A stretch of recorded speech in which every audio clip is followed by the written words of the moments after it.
Okay, let's transition over into booms or busts. Now, Ross, I know you've got a lot. Let's talk about teams that we feel like are going to boom for the rest of the year. Bust. Give me your boom team and your bust team. Absolutely. I'm going to start this off with the boom. And I alluded to it earlier.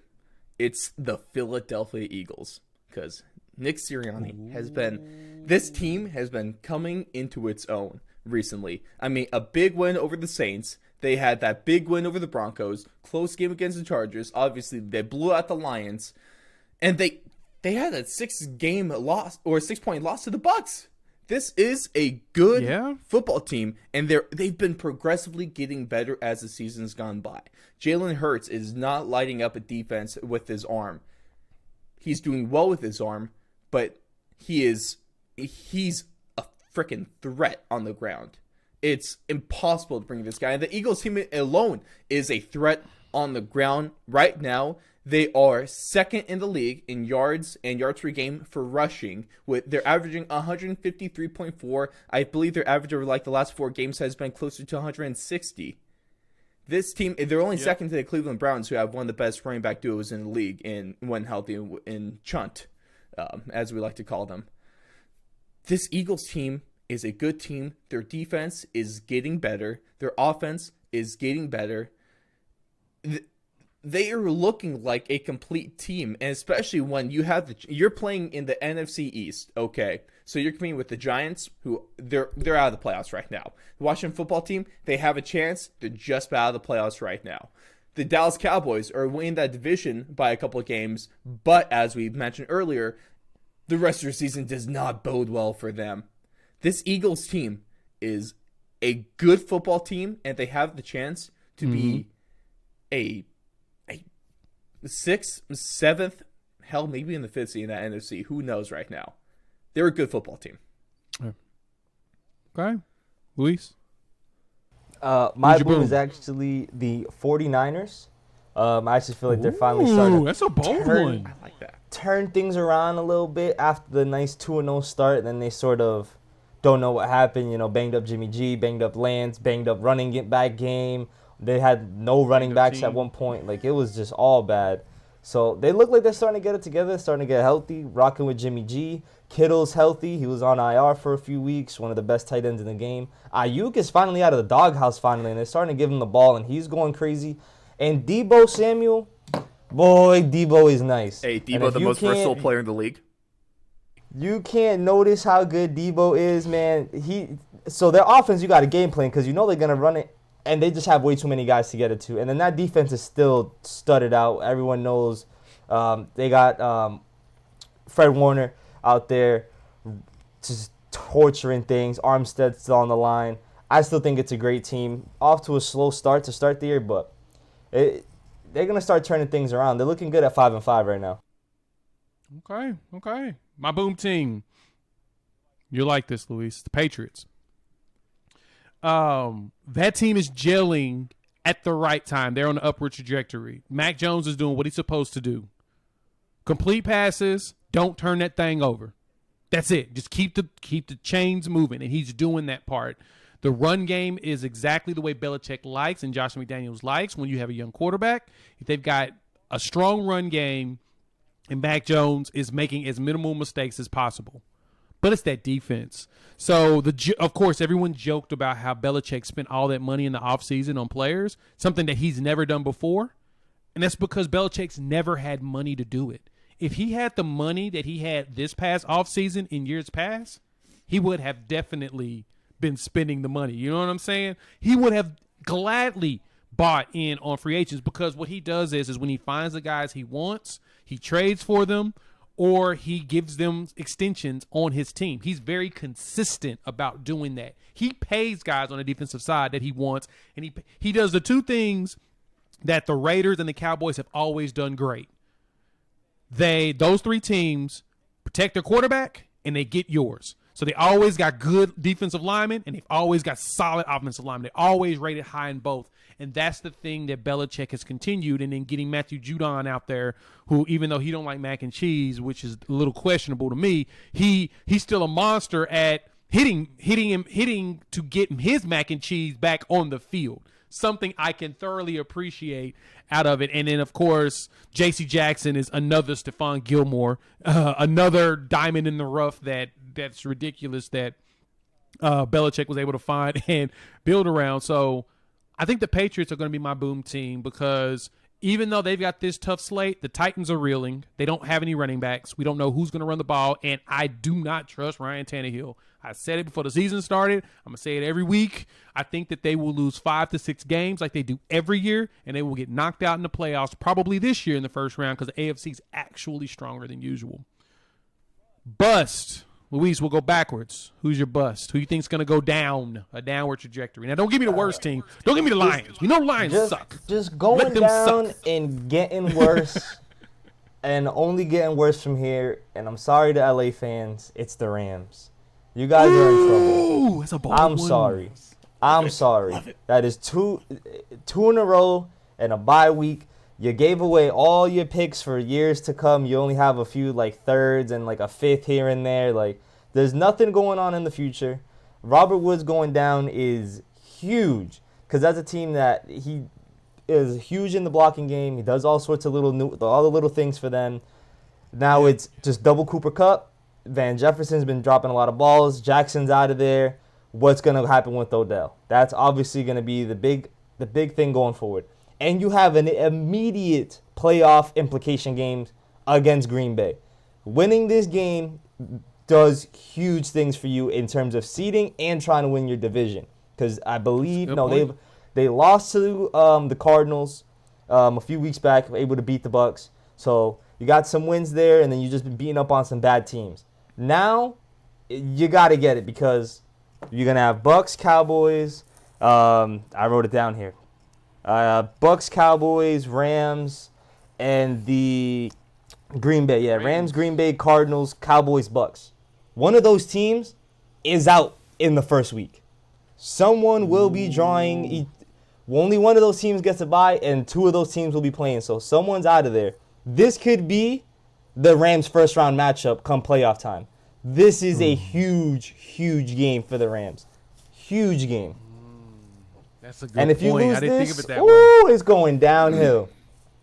Yeah, that's a good point. I didn't think of it that way. And the wins and losses determined 100% by Matthew Stafford. And I had him as my MVP because there's zero excuse for him to not put up record-setting numbers with that roster. And he's doing everything the opposite of what I was hoping he would do for the most part. Now, he still got the most numbers. He just ain't producing W's like he should. So it's a good point. That's a team to keep an eye on. Ross, who's your bust? I know you got a good one. There's a few teams I'm trying to I am like are kind of in the same category. You know, we got the Dallas Cowboys that we already talked about, and we don't need to go in further. They're a bust team. We've all kind of come to a general conclusion on that one. You have the Buccaneers, who are, I've been saying since week 1, they're the most overrated team in the league. Like I said, let me preface that. Overrated doesn't mean bad, but they're still one of the most overrated teams. I almost want to stick with Luis and stay in the NFC West and say the Arizona Cardinals. The only thing keeping me from saying them is that they just have a favorable schedule the rest of the year. Anytime you got the Lions on there, and the Lions and the Bears on your schedule in the last 5 games, that looks good for you. Okay. You could say the Chiefs. I think the team I'm going to stick with, and man, I hate that I might be settling on them, is what I feel like, because it might seem like low-hanging fruit, but it has to be the Tennessee Titans, because they're going to go from the best team in the league, in their division. They're not even going to win their division this season. It's going to be the Colts winning the AFC South. You go ahead, you bring in, you spend a lot of money on, or I guess there wasn't a whole lot of capital, but you bring in Julio Jones that's supposed to explode this offense. He ain't played. Julio's he ain't played. Yeah, but and even when he's playing, like most of the time, like Julio, yeah, he's in the game. He hasn't really had nearly of an impact as he would say with the Falcons. AJ Brown's been having a good year. I would not be saying this about the Titans if they still had Derrick Henry, who of course is arguably the greatest running back in the history of the sport. But you go back, you look at the Titans, early on in the season, they get they just get ran through by the Arizona Cardinals, and Chandler Jones had a day. Too bad we haven't really seen him since then. Then they get a good win against the Seattle Seahawks in overtime. The Seahawks are kind of a meh team this year. Even though when you let Russell Wilson cooks, he somehow manages to burn the turkey every single time. Yeah, he overcooks everything. I'm saying with the Thanksgiving puns, it's still that week. I'm going to do it. And the references there. Go for it. They had a win over the Colts early in the season, but that Colts team earlier it's not the same team as they are now. They had a win over the Chiefs, and like we said earlier, the Chiefs weren't good. They had the close game against the Bills. The Bills are one of the most Jekyll-Hyde teams in the league. They had that win over the Rams. Lewis already said Rams are a big bus team there. And then what you really got to look at, you got blown by the Cardinals. They're 3 losses. They're 8-3 right now. Losses to the Cardinals, losses to the Jets, and losses to the Houston Texans. You can't tell me you're a good team when you lose to the Jets and the Texans. I don't want to hear it. That takes away. You could have these big wins, but you lose to those teams. Those losses speak to me more than the big wins do, especially because that game against the Texans wasn't competitive. You let Tyrod Taylor run all over you, man. It was really, and it was one of the worst defenses in the league. Kind of what you were saying, Jay. Ryan Tannehill screwed me in fantasy. 4 interceptions. What? It was so bad. That was so bad. It was so bad. There's no better way to put it. So bad. And then they still have games. It was so bad. We'll talk about this later, right? With Titans and Patriots. We'll talk about it a little later. They have games against the Niners. They had the Steelers. They had the Dolphins. They had the Texans again. The Colts are going to win. Hey, they got them Jaguars too, whose defense is looking like it's gelling. Sorry, you're right. I can't overstate the Jaguars considering that they did beat the Bills, but they still have the worst. That defense. I'm just pointing out their defense. The defense. That's what we're saying. Their defense. The real Josh Allen. They still have the worst coach in the league that should be coaching for UFC next year. I don't like the Titans, man. And what killed me is that they were one of the things I look for most in team is consistency. They won 6 games in a row against good teams. But then they do this stuff. Oh yeah, they beat the Bills, the Chiefs, the Colts, the Rams, and the Saints in 5 straight games. But then they go and do this. Texans, I cannot trust this team. I can't.